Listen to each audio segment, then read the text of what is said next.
छोड़ी के कतर सरी आई बिस्तर हम चली आई छोड़ के ड्यूटी हो।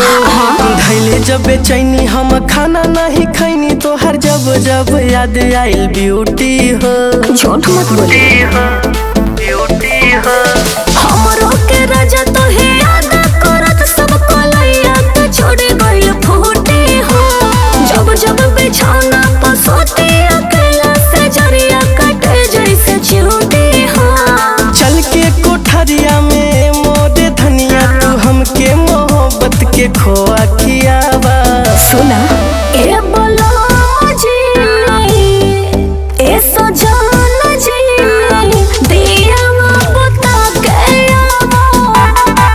ए बोलो जी दिया बता के आवा।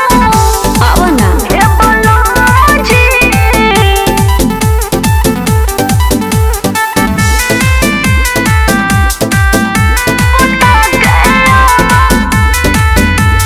चित को पट को के ये मोरे राजा जी रात भर असही अड़ल रहा। हमहू त चाह तनिए करे जवे प हमारा चढ़ल रहा। ई बाबा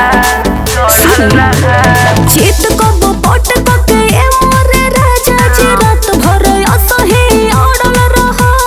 हमहू त चाह तनिए हो करे जवे प हमारा चढ़ल रहा।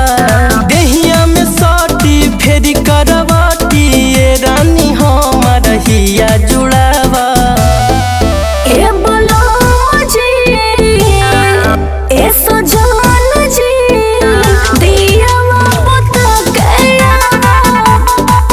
ए बोलो जी दिया बता के आवा। आवा ना